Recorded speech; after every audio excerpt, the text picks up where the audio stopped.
nos ponemos en la presencia del Padre, del Hijo y del Espíritu Santo. Amén. Padre nuestro que estás en el cielo, santificado sea tu nombre. Venga a nosotros tu reino, hágase tu voluntad en la tierra como en el cielo.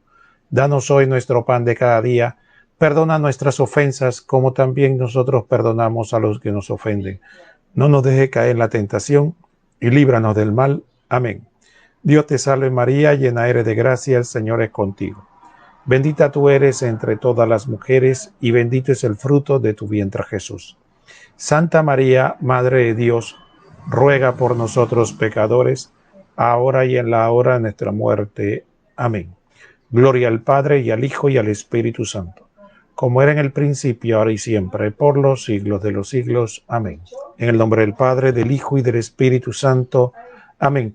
Muy bien, hermanos, le damos las gracias a todos que están aquí en esta su página, Primera de Pedro 3:15, y saludos a nuestro hermano Adrián Castro González, que es el administrador de esta página. Le agradecemos a su vez su invitación para poder compartir con ustedes el tema de San Pedro, el primer Papa. A lo largo de todas estas semanas hemos estado compartiendo a través de esta página videos cortos acerca de esta verdad de fe que nos transmite las Sagradas Escrituras. En esta ocasión queremos transmitirle un mensaje sobre este tema. Evidentemente este tema es amplio, solamente vamos a dar algunas aproximaciones sobre el mismo. Le recomendamos que para profundizar busquen el Catecismo de la Iglesia Católica. Muy bien. Hoy vamos a hablar de San Pedro, el primer Papa. Mi nombre es Roquel Cárdenas y estoy transmitiendo desde Panamá. Saludos para todos nuestros hermanos de Hispanoamérica que se están conectando a través de esta página Primera de Pedro 3:15. A los que no puedan conectarse a tiempo, siempre les recomendamos que este video va a ser publicado en la página y a la vez Adrián también en su página de YouTube va a estar publicando también este video. Así que gracias a todos por su participación y vamos, sin más preámbulo, a iniciar con el tema. San Pedro, el primer Papa. Todo esto parte de un problema, una situación fundamental en la que tenemos que vislumbrar el hecho de que efectivamente San Pedro es parece que voy a detener un poquito la charla porque aparentemente tenemos problemas con el video. Entonces quería ver efectivamente, Adrián, no sé si el video se está viendo porque aquí me parece como que no se ve. Por favor aclárame para ver si es que estamos teniendo problemas con el video o no, porque de repente aquí parece como que se me fue la señal.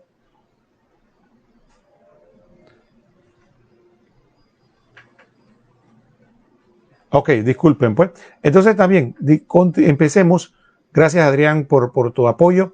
Continuamos. Entonces estábamos hablando de que Primera de Pedro 3:15, precisamente vamos a hablar de ese personaje de San Pedro y tenemos que iniciar hablando de cómo Jesucristo nos da su pedagogía. Cuando hablamos de San Pedro el primer Papa tenemos que fijar los ojos en Jesucristo. ¿Qué es lo que Jesucristo quiere?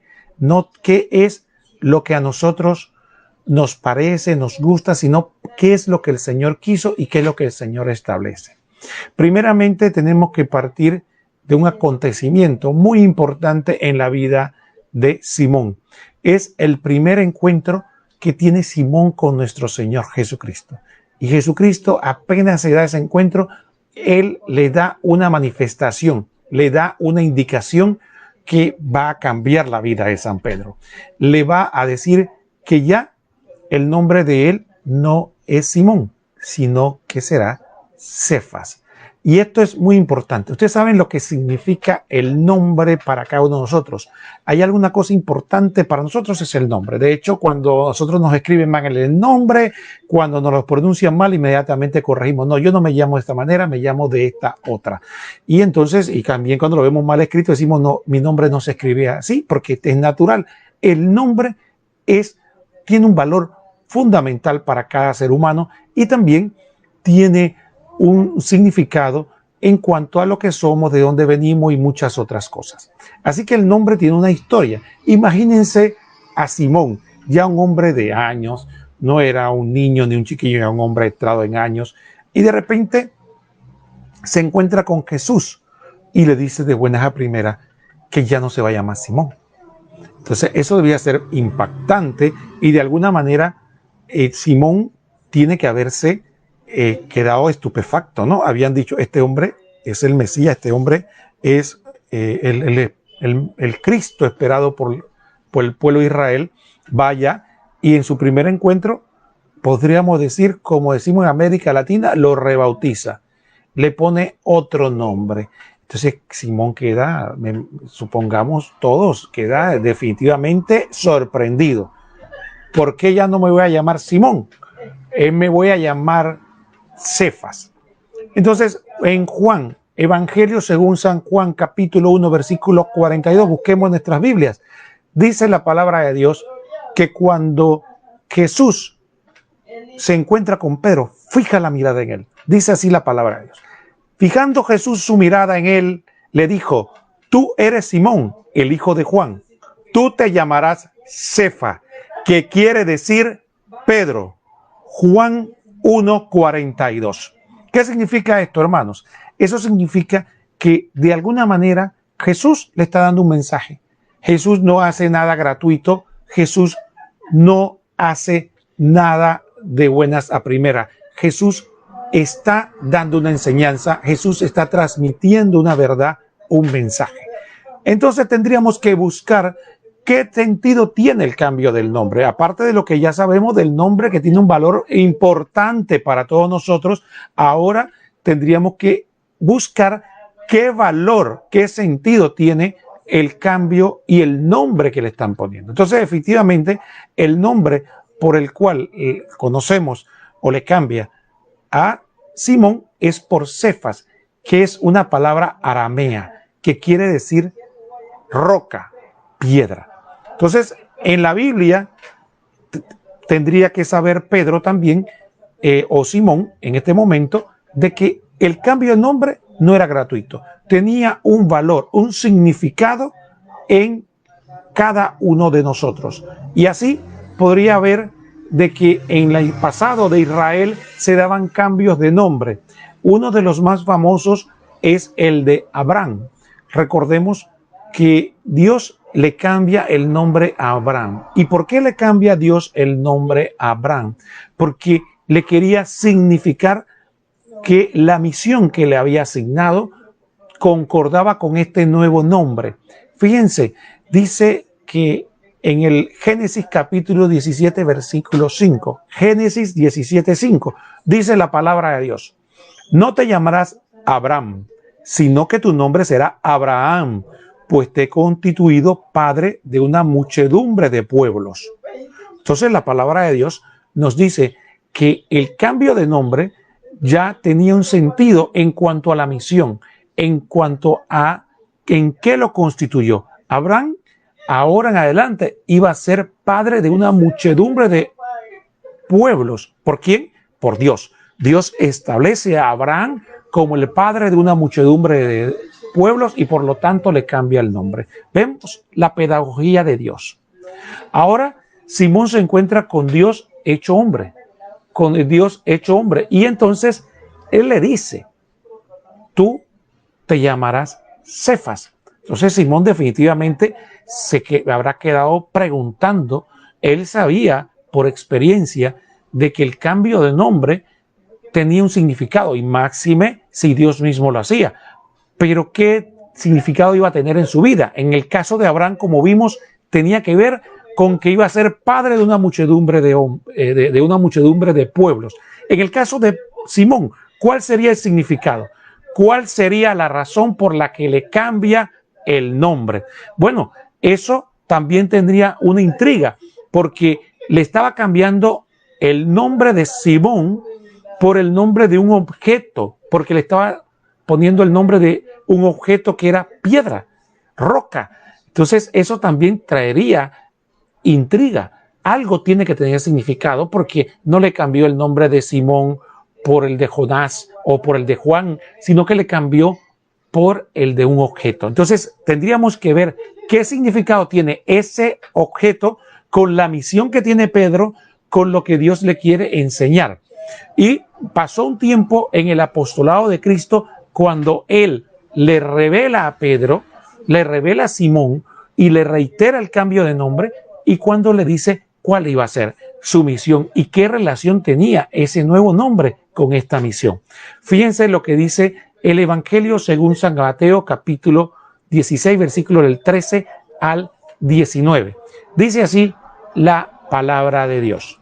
Jesús se fue a la región de Cesarea de Filipo. Estando allí, preguntó a sus discípulos, según el parecer de la gente, ¿quién es este, el Hijo del Hombre? Respondieron, unos dicen que eres Juan el Bautista, otro que eres Elías o Jeremías o alguno de los profetas. Jesús le preguntó, ¿y ustedes quiénes dicen que soy yo? Pedro contestó, tú eres el Mesías, el Hijo de Dios vivo. Y Jesús le replicó, feliz eres, Simón Bar-Jona, porque esto no te lo ha revelado la carne ni la sangre, sino mi Padre que está en los cielos.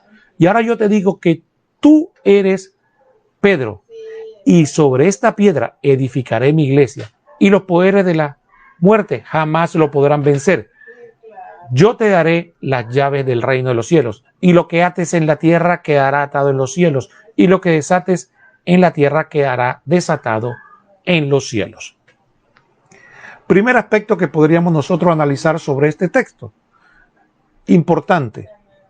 Primero, para dar énfasis, le llama con su nombre original.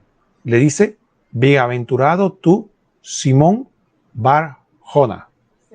Y le manifiesta que esa revelación de decir que él es el Mesías, el Cristo del Hijo de Dios vivo, no se le había dado la carne ni la sangre, sino que además le dice y le manifiesta y le reitera lo que le había dicho en el Evangelio según San Juan cuando se dio su primer encuentro. Le dice, bienaventurado tú, Simón, hijo de Juan, Simón Bar-Jona, porque esto no te lo ha revelado la carne ni la sangre, sino mi Padre que está en los cielos. Y ahora yo te digo, y hagamos el énfasis, ahora yo te digo, dice Jesús, Dios hecho hombre, como le ocurrió a Abraham, como le ocurrió cuando le dijo, te voy a cambiar el nombre, que tiene que ver con la misión. Ahora Dios le está hablando a Simón y le está diciendo, lo que te dije cuando nos encontramos la primera vez, te lo reitero ahora, ahora tiene sentido. Tú eres piedra, tú eres Cefa, tú eres Pedro. Algunos se preguntarán, bueno, ¿y por qué no dice piedra?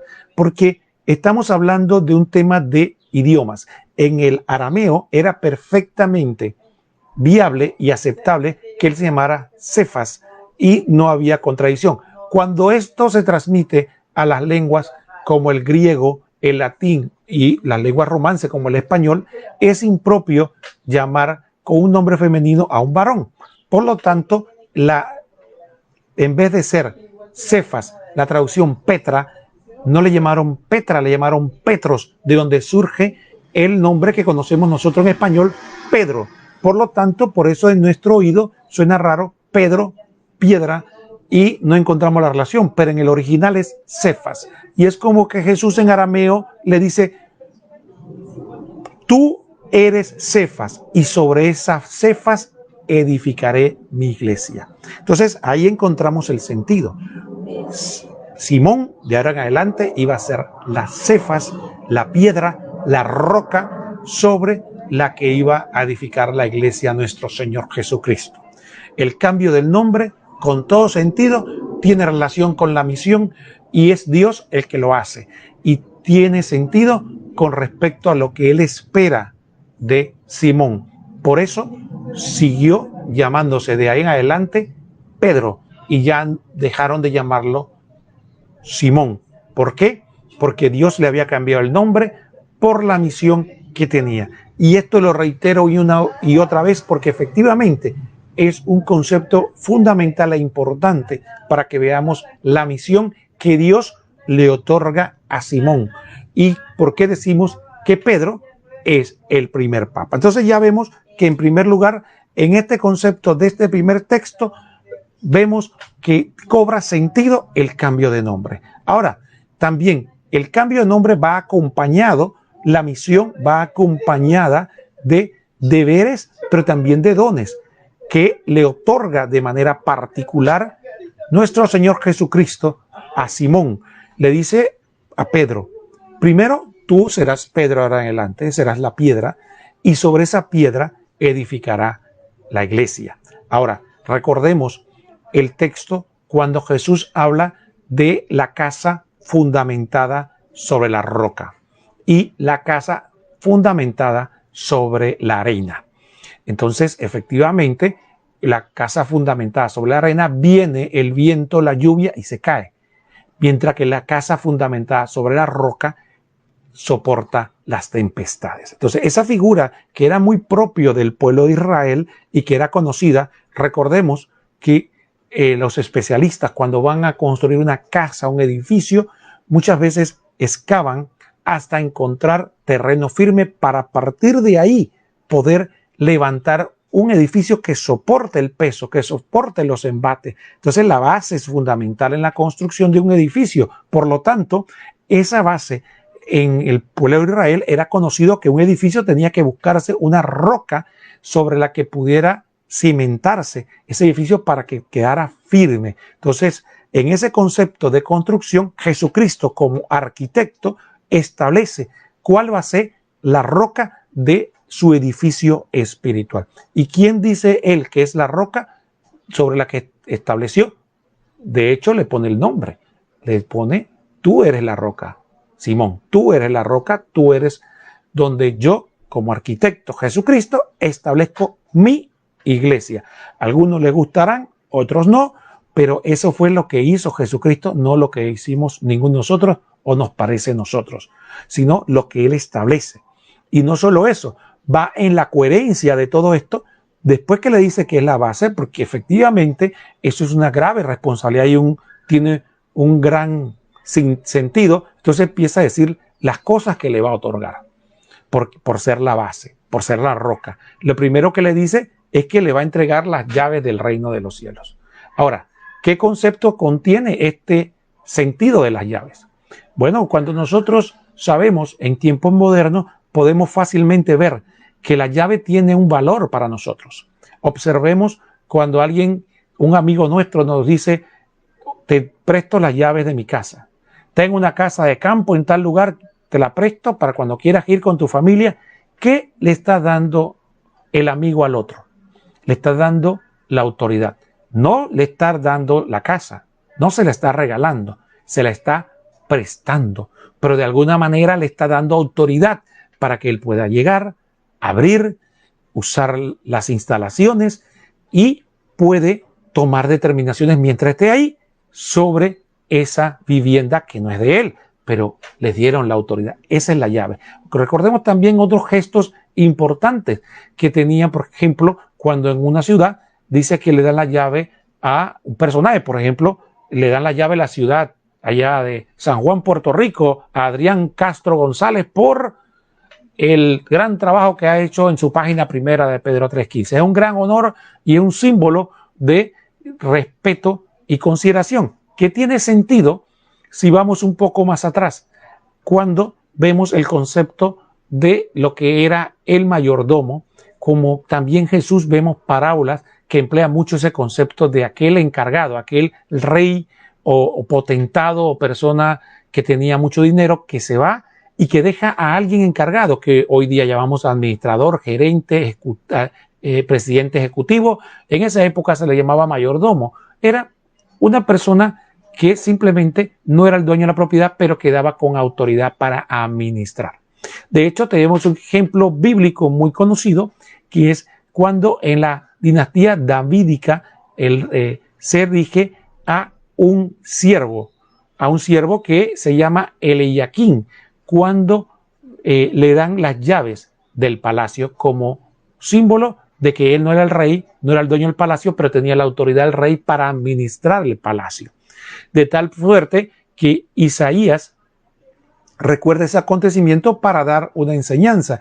Y lo importante para nosotros es el concepto de la relación entre las llaves y la autoridad otorgada, delegada. Dice Isaías 22, del 19 al 22.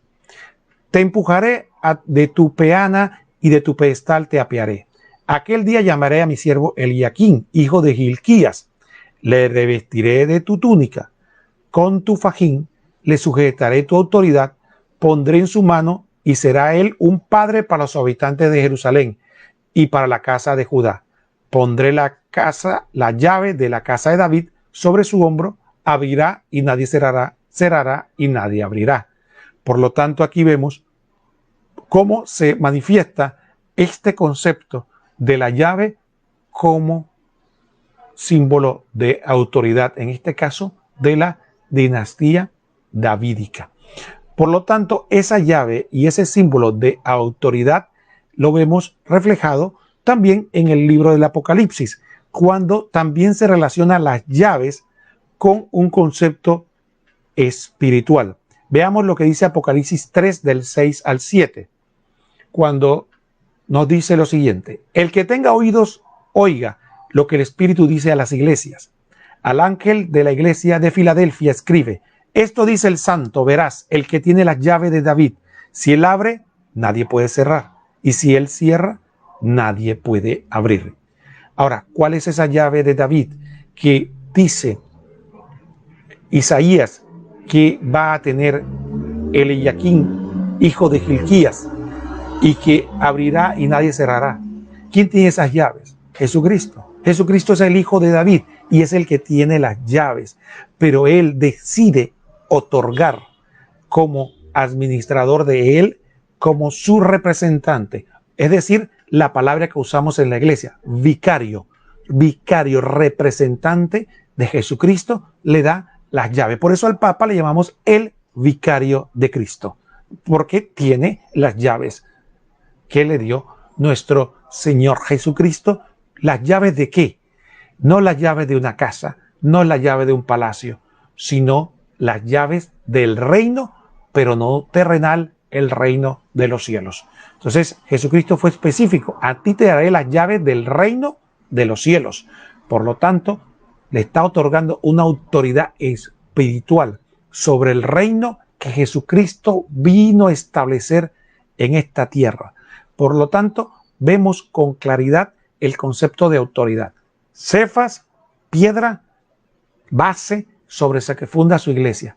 Llave, símbolo de autoridad, de administrador, de quien puede tomar decisiones sobre algo que no es de él, pero que se le dio en delegación.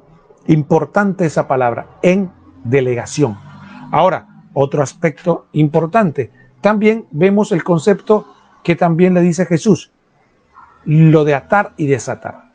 Pero lo importante de atar y desatar es que hay que entender dos aspectos. Primero, ¿qué significa atar y desatar?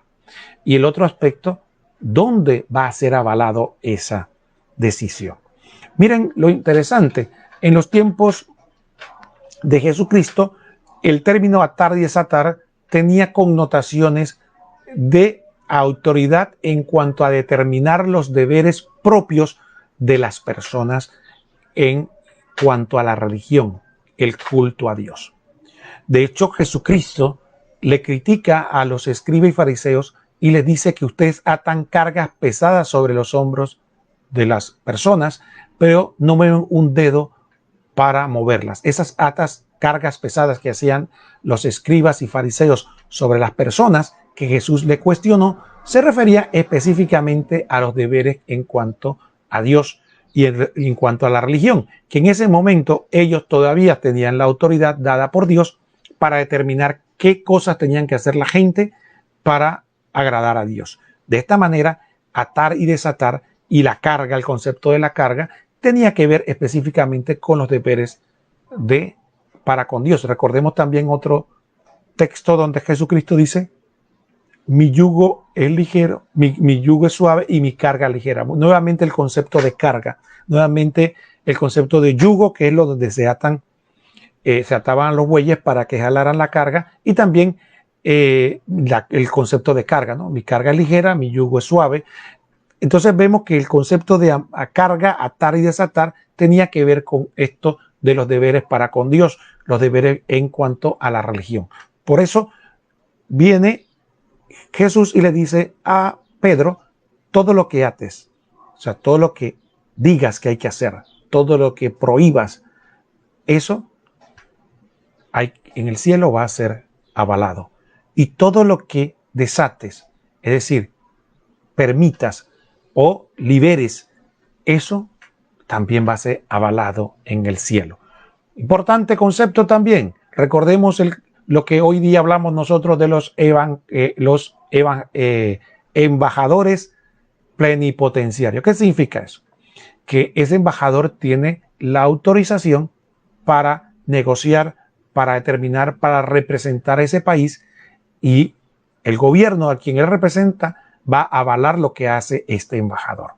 De la misma manera, San Pedro es el embajador de Dios aquí en la tierra y es plenipotenciario porque Jesucristo le dijo que lo que él atara, entonces iba a ser atado en el cielo, y lo que desatara iba a ser desatado en el cielo. De esta manera nosotros podemos encontrar efectivamente, hermanos, el hecho de que nos encontramos en que San Pedro tiene poderes plenipotenciarios en cuanto a la fe y a la moral, que es lo que resumimos nosotros, que son los deberes con respecto a la religión.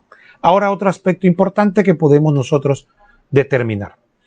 ¿Qué más le dice Jesucristo?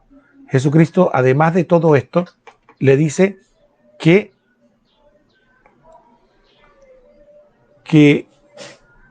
Él es la roca. Esta roca que Jesucristo dice que es Pedro, ya nosotros tenemos ejemplos bíblicos en los que también a otra persona se le llama roca. ¿Por qué? Porque era un concepto de fundamento y también de que era como lo que sostenía un edificio que se construía de generación en generación. Y tenemos el ejemplo claro de Abraham, cuando ya el profeta Isaías le recuerda al pueblo que debe hacer memoria de dónde proviene, y que de dónde proviene es de la roca de la cual fue cavada como un pozo, o de la roca de donde viene, que es Abraham.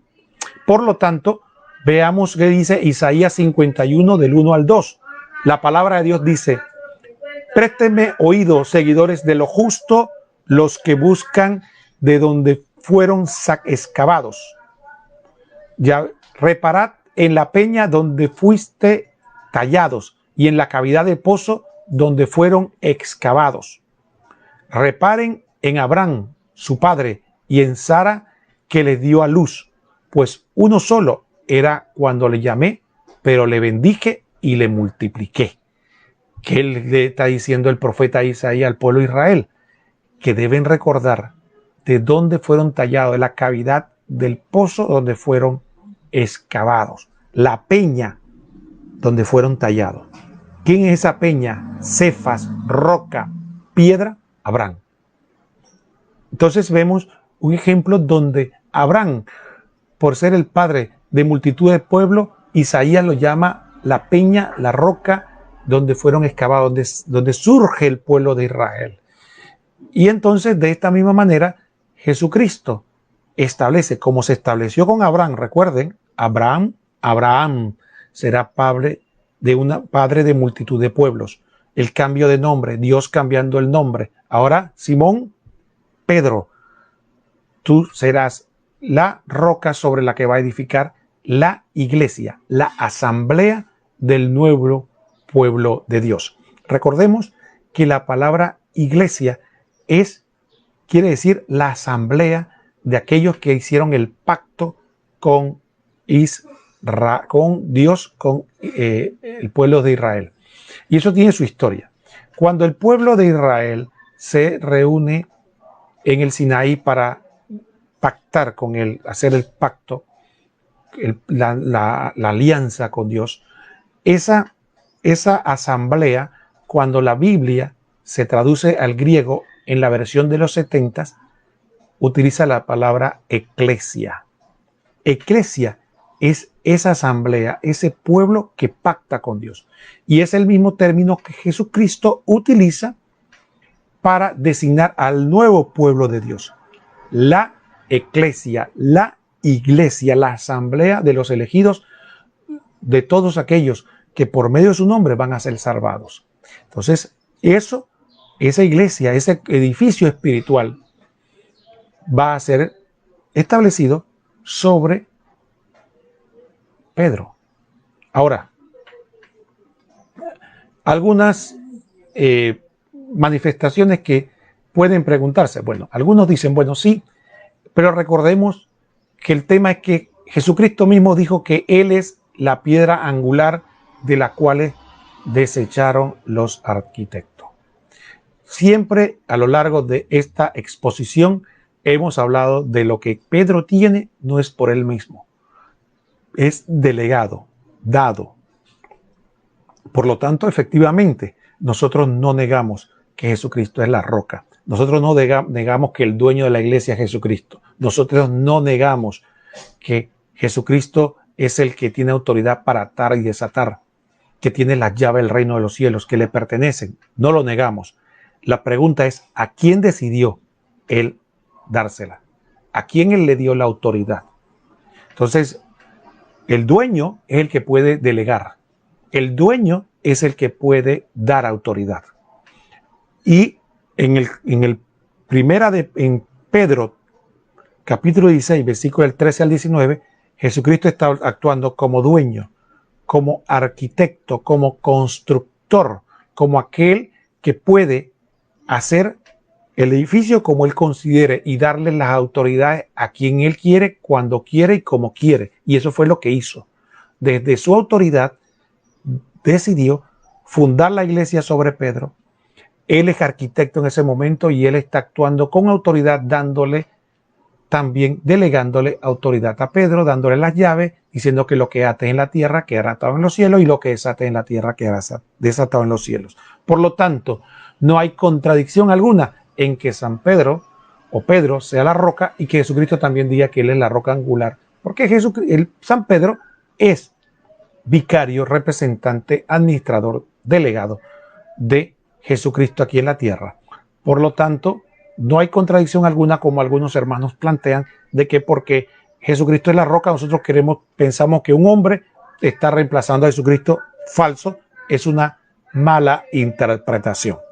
Hay otro aspecto importante también. Hay otros que dicen que a Pedro no se le dio ninguna autoridad particular. Él es uno igual a los demás apóstoles, porque a los demás apóstoles también en Mateo 18:18, Jesucristo le dijo lo mismo: todo lo que aten en la tierra quedará atado en los cielos y todo lo que desaten en la tierra quedará desatado en los cielos. Estamos totalmente de acuerdo, dado que sabemos que los apóstoles, que son los primeros obispos, y ellos después designan a los que ya no se llamarán apóstoles, sino posteriormente se llamarán obispos, que quiere decir, en español sería una traducción como inspectores o los encargados de velar por las iglesias particulares. Estos obispos, que al principio fueron apóstoles, también tienen autoridad y la iglesia se lo reconoce la autoridad que tienen los obispos para gobernar las iglesias particulares. Y eso no contraviene ni la Biblia ni la doctrina católica. Sin embargo, vemos cómo Jesucristo sí no designó a todos los obispos como la piedra y tampoco le dio a todos la llave. Por lo tanto, a Pedro lo designó como la piedra, le dio las llaves y le dijo además que tenía esta autoridad. Y desde un inicio, los primeros cristianos vieron a Pedro como el primero, como aquel que era el elegido por Jesucristo para guiar a la iglesia, que vamos a ver otros textos que fundamentan esto que hablamos. Entre tanto, quisiéramos compartirle algunas curiosidades que ya en el Nuevo Testamento vemos cómo nos insinúa, casi como guiños, nos muestran cómo San Pedro es considerado por la primera comunidad como aquel el primero. Vemos unos tópicos. Por ejemplo, primero, el nombre de San Pedro aparece siempre en primer lugar en todas las listas de los apóstoles. Mateo 10:2, Marcos 3:16, Lucas 6:14, Hechos 1:13. Incluso San Mateo lo llaman el primero en Mateo 10:2.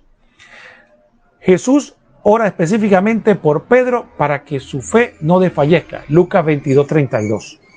Es Pedro quien confiesa la divinidad de Cristo en Mateo 16:16.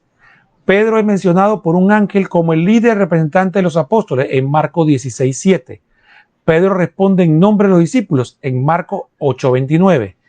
Pedro pregunta en nombre de todos cuántas veces debe perdonar en Mateo 18:21. Encontramos expresiones como Simón y compañeros, Marcos 1:36. Pedro en nombre de todos pide que le explique la parábola, Lucas 12:41. La sombra de Pedro hace milagros, Hechos 5:15. Pedro inicia y preside el primer concilio de la iglesia estableciendo normas y reglas que son aceptadas, Hechos 15 del 7 al 11. Pedro es con frecuencia mencionado con distinción sobre los apóstoles, Marcos 1:36, Lucas 9:28, Lucas 9:32, Hechos 2:37, Hechos 5:29, 1 Corintios 9:5. Pedro es el primero en reconocer una herejía irrefutada con Simón el Mago en Hechos 8:14-24. Pedro ordenó que los gentiles debían ser bautizados y aceptados como cristianos, Hechos 10:46-48. Pablo fue a Jerusalén específicamente para ver a Pedro durante 15 días al inicio de su ministerio, Gálatas 1:18. Por lo tanto, vemos textos como el de Lucas 22:31 al 32, donde Jesucristo de manera particular ora por San Pedro. Miren lo que dice la palabra. Simón, Simón, mira que Satanás ha solicitado el poder para cribarte como el trigo, que yo he rogado por ti, para que tu fe no desfallezca. Tú entonces, cuando hayas vuelto, confirma a tus hermanos. Dos conceptos aquí que quisiera destacar. Primero, ¿qué hace Satanás? Ataca al líder. Satanás no iba a atacar al último de la fila. Satanás ataca de manera personal, privada, auténtica y directa al líder o al nuevo líder elegido por Cristo para la iglesia. Y de hecho pide permiso para hacerlo. Entonces dice Jesús que ha pedido permiso ¿para qué? Para cribarte, para probarte, para ver si vas a ser realmente el nuevo líder de la iglesia que Jesucristo va a establecer. También hay otro aspecto importante que vuelve y le recuerda a Jesús lo que ya le había dicho en Mateo 16:18. Le dice, después que superes la prueba, ¿cuál es tu trabajo? Confirma a tus hermanos. Significa enseñar, reafirmar en la fe, indicar lo que es correcto. Confirmar lo que Jesucristo había establecido, tenía que confirmar él a sus hermanos.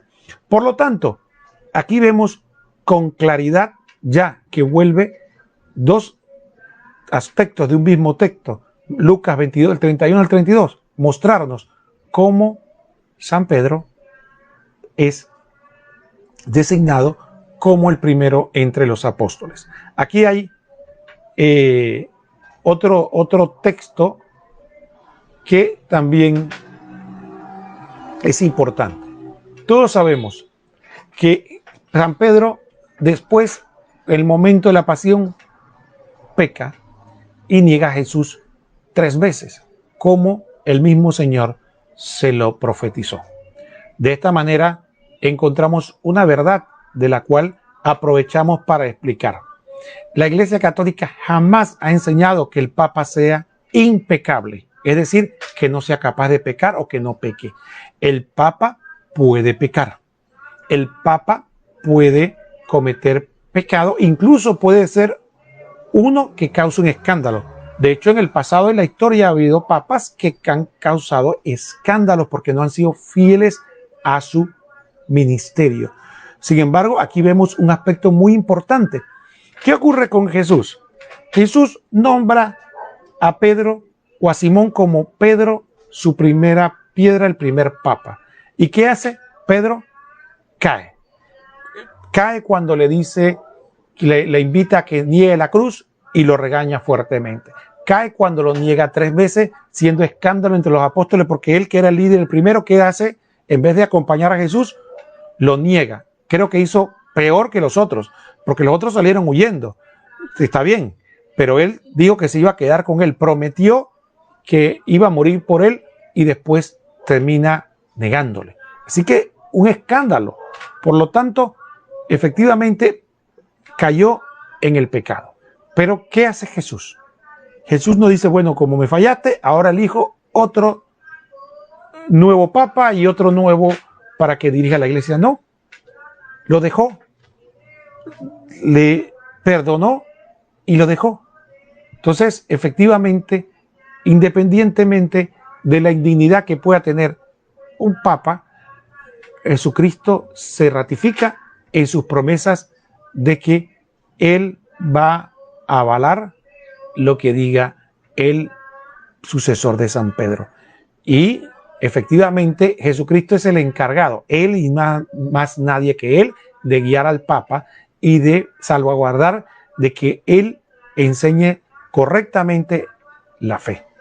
Por lo tanto, efectivamente, aquí nos encontramos con otro texto que dice Juan 21 del 15 al 17, donde la palabra nos habla de lo que algunos llaman la reparación de las negaciones de Pedro. Pero nosotros, más que ver la reparación, lo que queremos ver es lo que le reitera 3 veces, no una vez, 3 veces Jesús a Pedro. Le vuelve a reiterar su ministerio y la grave responsabilidad que tiene de ahora en adelante, dado que ya Jesús no va a estar con nosotros de manera visible. Entonces, alguien tiene que ser el pastor visible. Y entonces dice claramente Jesús que va a ser Simón Pedro. Miren lo que dice Juan capítulo 21, versículo del 15 al 17.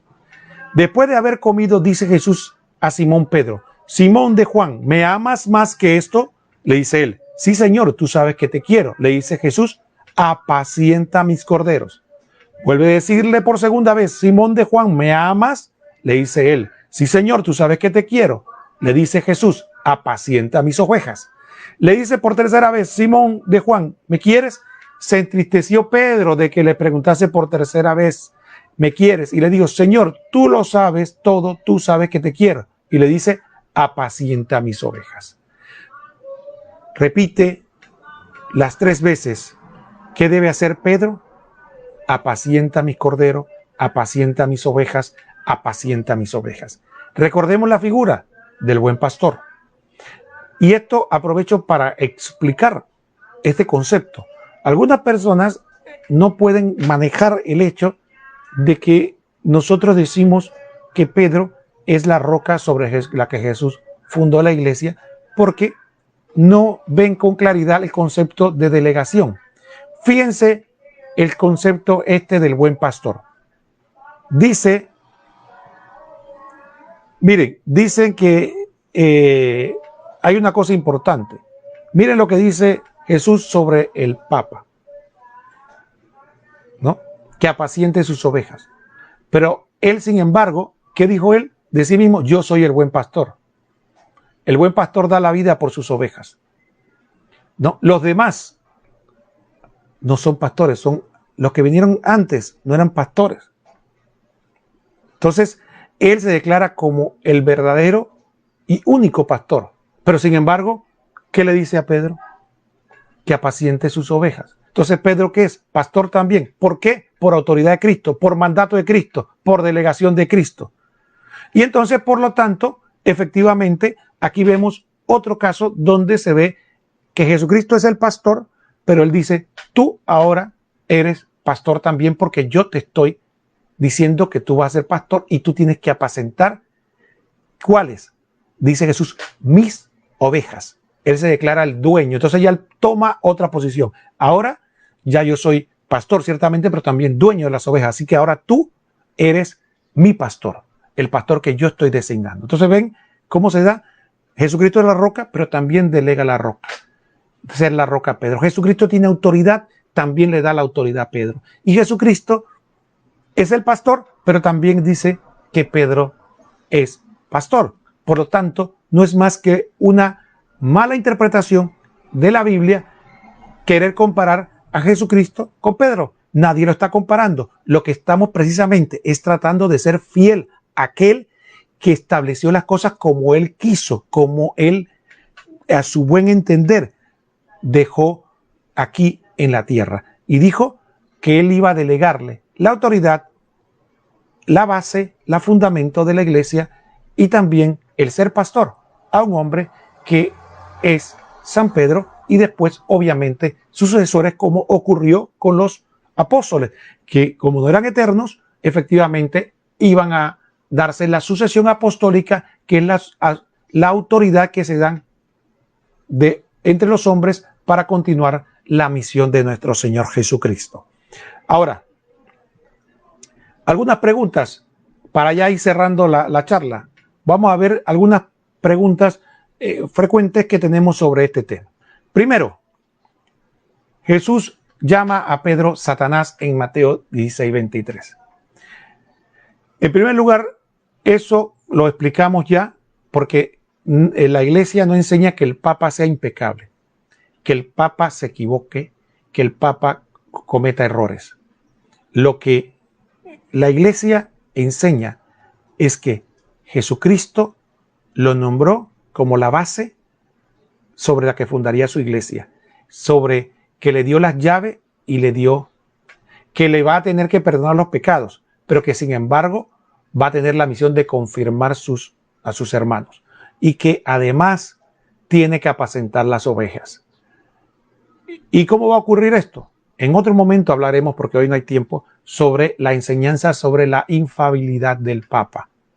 ¿En qué sentido Jesucristo protege al Papa, a pesar de que es un hombre falible y pecador, para que enseñe la doctrina de manera correcta? Sin embargo, el hecho de que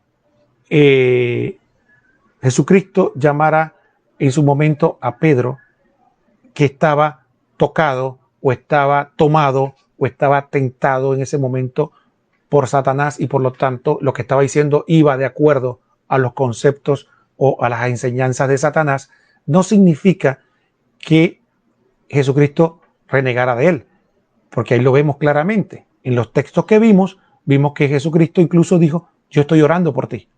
Y cuando después que pases este momento de zarandeo vas a ser cribado como el trigo, tú ve y confirma a tus hermanos. Entonces, el hecho de que peque no significa que Jesucristo renegara de él en cuanto a su misión. Entonces, efectivamente, eso lo tenemos que tener bien claro en cuanto a la misión del Papa. Y de hecho, nosotros los católicos sabemos muy bien, no es que algunos que no son católicos nos van a enseñar nuestra historia. Nosotros sabemos muy bien que en el pasado hubo papas que cometieron escándalos, y eso lo único que demuestra es que la iglesia está custodiada por nuestro Señor Jesucristo. Porque si estos papas que cometieron escándalos no estuvieran bajo la autoridad de Cristo, a pesar de su infidelidad en cuanto a su moral, hubieran cambiado la doctrina. Sin embargo, ninguno se atrevió ni pudo cambiar la doctrina, porque la doctrina no le pertenece a ellos, sino a Jesucristo. Entonces, hay otra objeción que la gente dice: lo que pasa es que eso es una equivocación, porque cuando Jesús decía que sobre esta piedra edificaré mi iglesia, se estaba señalando a él mismo y no a Pedro. Esta objeción no voy a quedarme mucho tiempo sobre ella porque no tiene ningún fundamento, porque solamente vemos el concepto de cómo se desarrolla el texto. Todo el sujeto del texto es Simón. Desde que inicia el texto, cuando Jesucristo empieza a hablar, hay un solo sujeto. No importa cómo lo podamos ver, no hay una construcción gramatical. No hay una construcción gramatical en la que podamos poner un cambio de sujeto. Siempre es Simón. Tú eres Pedro.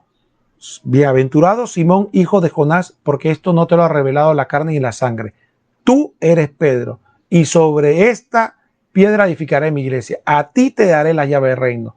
Todo lo que tú ates, todo está sobre un mismo sujeto.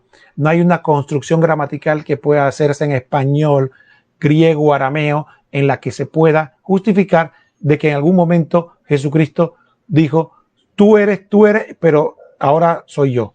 No hay forma. Eso solo surge en la imaginación de alguien y es un argumento muy pobre, la verdad. Solamente lo remito por respeto a nuestros hermanos que a veces hacen esa pregunta y que efectivamente si analizan el texto verán que no tiene ningún fundamento. Hay otra objeción que generalmente se presenta. Dicen que en Gálatas 2 del 11 al 14 San Pablo reprende a San Pedro. Dice, mas cuando vino Cefas de Antioquía me enfrenté con él cara a cara, porque era digno de reprensión. Dice, ¿cómo puede ser esto si es el Papa? Si es que nadie ha dicho que al Papa no se le pueda corregir, no se le pueda reprender. Le voy a decir algo que posiblemente algunas personas que no son católicos y que nos están viendo no saben. Ustedes sabían que el Papa, igual que el resto de los católicos, se confiesa. Si no lo sabían, sépanlo. Todos los católicos, incluyendo el Papa, nos confesamos. El Papa tiene un confesor. Él tiene un sacerdote, obispo, no importa que tenga la jerarquía que tenga entre la iglesia, pero tiene a un sacerdote a quien él va y le confiesa los pecados. Y ese sacerdote no solo tiene el deber de darle escuchar la confesión, sino tiene el deber de aconsejarlo, corregirlo y decirle qué es lo que tiene que hacer en cuanto a su vida espiritual.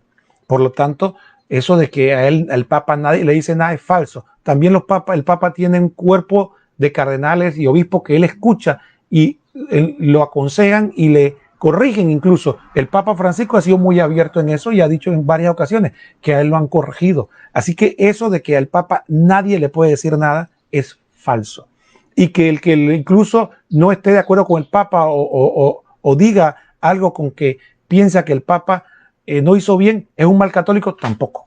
Eso nunca ha sido así. Eso simplemente es una visión totalmente tergiversada de lo que es el ministerio petrino.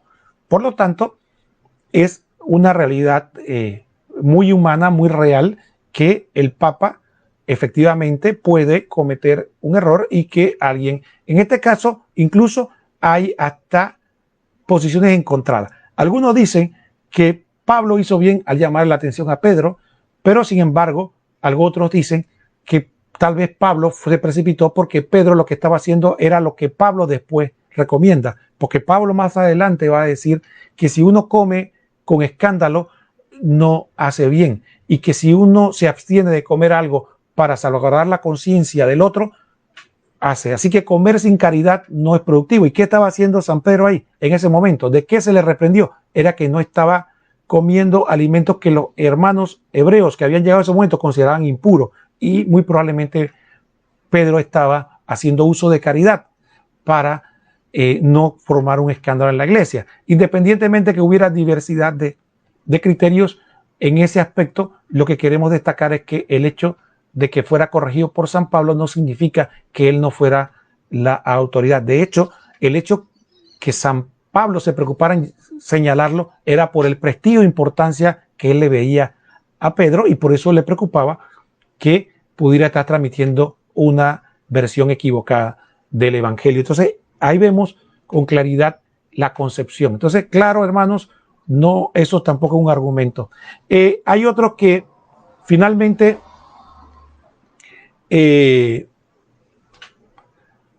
quisiera... entonces, el otro tema, la última objeción, porque hay varias, pero ya se está acabando el tiempo, ya prácticamente tenemos una hora y no queremos abusar. Dice que la palabra empleada en griego para referirse a Pedro es Petros, piedrita, y no Petra, que significa roca. Esa objeción que algunos presentan va contra todo lo que hemos estado explicando. Primero, el nombre con que se le cambia a Simón no es Petros, sino Cefas, que es en arameo y quiere decir piedra. Y esta palabra Cefas aparece en Juan 1:42, en 1 Corintios 1:12, 1 Corintios 3:22, 1 Corintios 9:5, 1 Corintios 15:5 y Gálatas 2:9. Por lo tanto, era conocido el nombre Cefas sobre Pedro o Simón. Por lo tanto, el nombre con que se conocía a Simón era Cefas. Y como vemos, todos los otros textos concordantes nos muestran de que efectivamente todo tiene coincidencia: el cambio de nombre, la misión que Pedro le dan a Pedro, los poderes que se le da con las llaves de atar y desatar, después le dice que confirme a sus hermanos, después le dice que apaciente sus ovejas y tantas otras cosas que nos muestran con claridad que este argumento, que es una manipulación del griego, no tiene consistencia en cuanto a la fe. Entonces, quisiera terminar esta charla leyendo un texto de San Agustín, padre de la Iglesia, que dice lo siguiente: fuera de la Iglesia, él puede tenerlo todo menos la salvación. Puede tener el honor, el episcopado, puede tener los sacramentos, puede cantar el aleluya, puede responder amén, puede tener el evangelio, puede tener y predicar la fe en el nombre del Padre, del Hijo y del Espíritu Santo, pero nunca podrá encontrar la salvación sino en la Iglesia Católica. Eso fue lo que San Agustín le escribió a un obispo donatista. Entonces, por lo tanto, nosotros, conforme el catecismo de la Iglesia Católica, decimos que las personas que, sabiendo que la Iglesia Católica fue fundada por nuestro Señor Jesucristo, la abandonan, están poniendo en grave riesgo su salvación. Entonces, efectivamente, hermanos, la Biblia nos enseña que San Pedro es el primer papa. Y el tema de que la palabra papa no aparece en la Biblia es un tema tan superfluo, porque efectivamente la Biblia no es un diccionario, ni la Biblia pretendía de tener todas las palabras. La Biblia lo que nos enseña son doctrinas que dejó nuestro Señor Jesucristo, y para nosotros se nos antojó, por decirlo así, pues, llamarlo papa, aquel que iba a ser el sucesor de Pedro, y eso no le quita ningún ápice a la autoridad que ya nuestro Señor Jesucristo le concedió. Así que efectivamente eso no es un argumento de que dónde aparece la palabra papa en la Biblia. Eso tampoco tiene mayor sentido. Y recordemos, como dimos en la charla anterior, nosotros sabemos que la revelación divina vino por la tradición escrita y la tradición hablada. Y las dos son las dos columnas sobre las que se fundamenta la revelación. Y si nosotros buscamos la tradición que encontramos que complementa la Biblia, claramente vamos a encontrar el ministerio petrino después de la muerte del último apóstol funcionando en la iglesia tal y como siempre ha sido. Los que están ciegos quieren seguir siendo ciegos. Como dice el refrán, no hay peor ciego que el que no quiera ver. Por lo tanto, esta formación la hemos hecho para que conozcamos nuestra fe, amemos nuestra iglesia, y amando a nuestra iglesia amaremos más y obedeceremos más a nuestro Señor Jesucristo. Estuvo con ustedes su hermano Roquel Cárdenas. Que el Señor los bendiga a todos.